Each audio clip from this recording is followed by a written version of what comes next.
Hey team, so let's go ahead and look at this table. So basically I'm asking you to summarize your skills. So when we look at a formula, can we tell just by looking at the chemical formula, not knowing anything about its properties, will it behave like an acid or a base? So you have two definitions you can use. You can first look at the Arrhenius definition. It's not the most correct, but it's probably the easiest. Basically, if there's a hydrogen in front or a hydroxide in it, it's going to be an acid or a base, with a few exceptions that I will get to. Bronsted-Lowry, can it donate a hydrogen or can it accept an H+, right? Bronsted-Lowry is going to be helpful if you have an equation, a little bit harder if you're just looking at this, but we'll get to that. And it makes up the spots that Arrhenius can't help us with.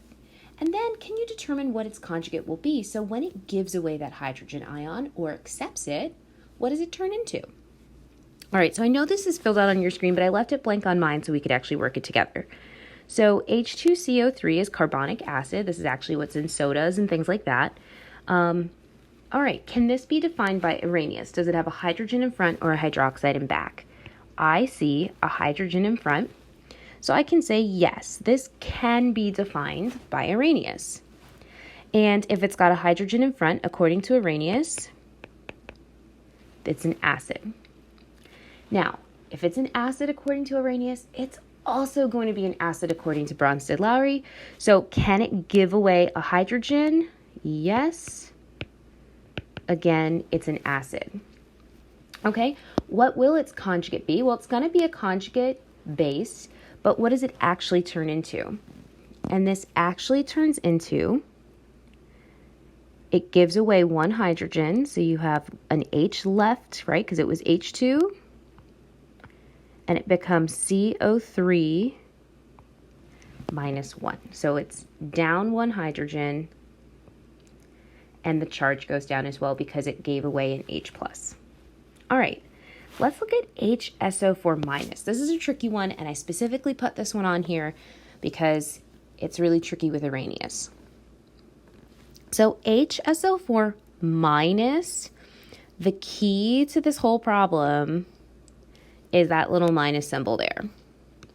So according to Arrhenius, it does have a hydrogen in front. The problem is it's not going to break apart from its hydrogen.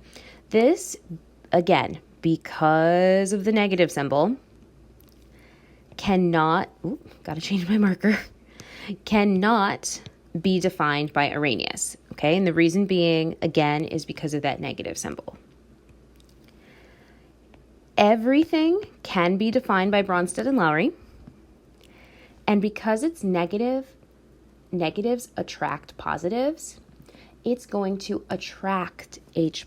It can accept H+, which means it can act like a base. And when it does, its conjugate is a conjugate acid. It becomes H2SO4. The poly doesn't change. That charge was negative, and if you add a positive, now it's just neutral. So I put no charge there. So I put this one on here because I knew it was tricky. All right, pH 3. So according to Arrhenius, is there a hydrogen in front or a hydroxide in back? Nope. So we cannot define it according to Arrhenius. You can define everything through Bronsted-Lowry, and I'll give you a hint. If you can't define it from Arrhenius, the only thing Arrhenius was erroneous, aka wrong, about were bases. So it must be a base, which means this can accept hydrogen. So when it does, you don't have 3 hydrogens anymore, you have 4. And it doesn't just accept hydrogen, it's a hydrogen ion. It's got a positivity to it. So this is pH4+. So pH 3 actually reminds me of ammonia, NH3, that we've seen in a couple other examples. All right, let's keep going. So lithium hydroxide. Do you have a hydrogen in front or a hydroxide in back? Hey, you do. So this can be defined by Arrhenius. If you see hydroxide, it's a base. If you can define it according to Arrhenius, it's the same exact thing according to Bronsted-Lowry. This will also be a base. Now, the conjugate part is a little bit trickier. You're not going to like this. Okay. Lithium breaks apart. But I'm sorry, the lithium hydroxide breaks apart into water, into the lithium ion and the hydroxide ion. So what actually is going to gain the hydrogen is this hydroxide ion. So the conjugate, oddly enough, is going to be water. Cool. I know you love chemistry, and I'm sorry I'm not there to teach it to you in person. But the more examples we do, the more it'll make sense. So anytime you have hydroxide, what's actually accepting the H plus is that OH minus that's free floating in solution. Because as hopefully you remember from last unit, when ionic compounds dissolve, they dissociate or break apart. All right, so H2SO4, does it have a hydrogen in front or a hydroxide in back? Oh, clearly has a hydrogen in front. So yes, and that makes it an acid. And if it can be defined by Arrhenius, it's the same exact thing for Bronsted-Lowry. It'll give that hydrogen away. So what is its conjugate going to actually do? It's going to give the hydrogen away. So instead of H2, it's just one H. You get SO4 and a minus, which kind of looks reminiscent of that second example there. And yeah, that should kind of validate that, yes, this does act like a base. It accepts hydrogen, right? Because if this was an acid, this is a conjugate base. All right, the chloride ion. So yeah, even just plain old ions can act like an acid or a base. Now, not according to Arrhenius, so his definition was a little broken, right? There's no hydrogen, there's no hydroxide. We can't use our easy definition, but if it can't be defined by Arrhenius, it's definitely a base. And think about it. That negative charge again, what does a negative attract? It attracts a positive. So this can accept a hydrogen ion.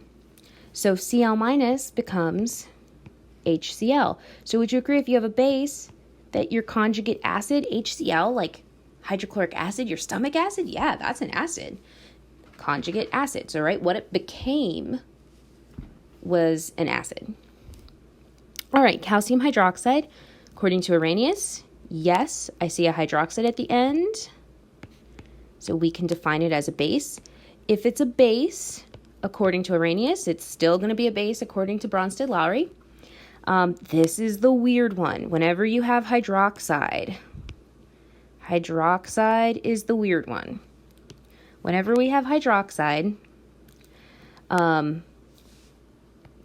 these are the ones that are definitely ions that dissociate in water. And the part that actually gains the hydrogen is always that hydroxide. So the conjugate is actually water here. All right, H3PO4 is phosphoric acid. It's a pretty strong acid. I've given it away, but again, according to Arrhenius, there's a hydrogen in front. So yes, this is an acid. Can it give that hydrogen away? Yes, because if it's an Arrhenius acid, it's definitely a Bronsted-Lowry acid. And when it gives the hydrogen away, you get H2PO4. And now it gave away something positive, so it's negative by 1. So H2PO4 will be the conjugate base of this acid. All right, so let's look at the bottom part of this table. Sorry, I had to switch over. So HC2H3O2, so you hopefully recognize as acetate. This is acetic acid. There's a hydrogen in front, so yes, we can define it by Arrhenius as an acid. And yes, it will give that hydrogen away, according to Bronsted-Lowry. So we're good. And when it gives the hydrogen away, what it becomes is the conjugate. So it gives the one hydrogen it has. So you have C2H3O2 minus. There's your acetate ion. All right. H2CO3. There's a hydrogen in front. So yes, it is an acid according to Arrhenius. Still going to be an acid according to Bronsted-Lowry. When it gives away one hydrogen, you're left with one hydrogen, right? Because it was H2. Your poly, the carbonate, stays the same. And now it's got a negative charge because it got rid of an H plus. So we have to remember the charge piece. So there you go. That is the conjugate base of carbonic acid. And H2PO4 minus. So we're ending on that note. Remember, if you see that minus, this doesn't act like something Arrhenius could define. That minus symbol really throws things for a loop, so pay attention. So, if it can't be defined by Bronsted-Lowry, if it can't be defined by Arrhenius, it can be defined by Bronsted-Lowry, and it must be a base. A base accepts hydrogen. So instead of 2, there are now 3. The poly stays the same, but the charge on the overall molecule, if you accept an H+, is now not -1, but neutral. So you get H3PO4, which is actually phosphoric acid. So does it make sense that a base gives me a conjugate acid? Yes.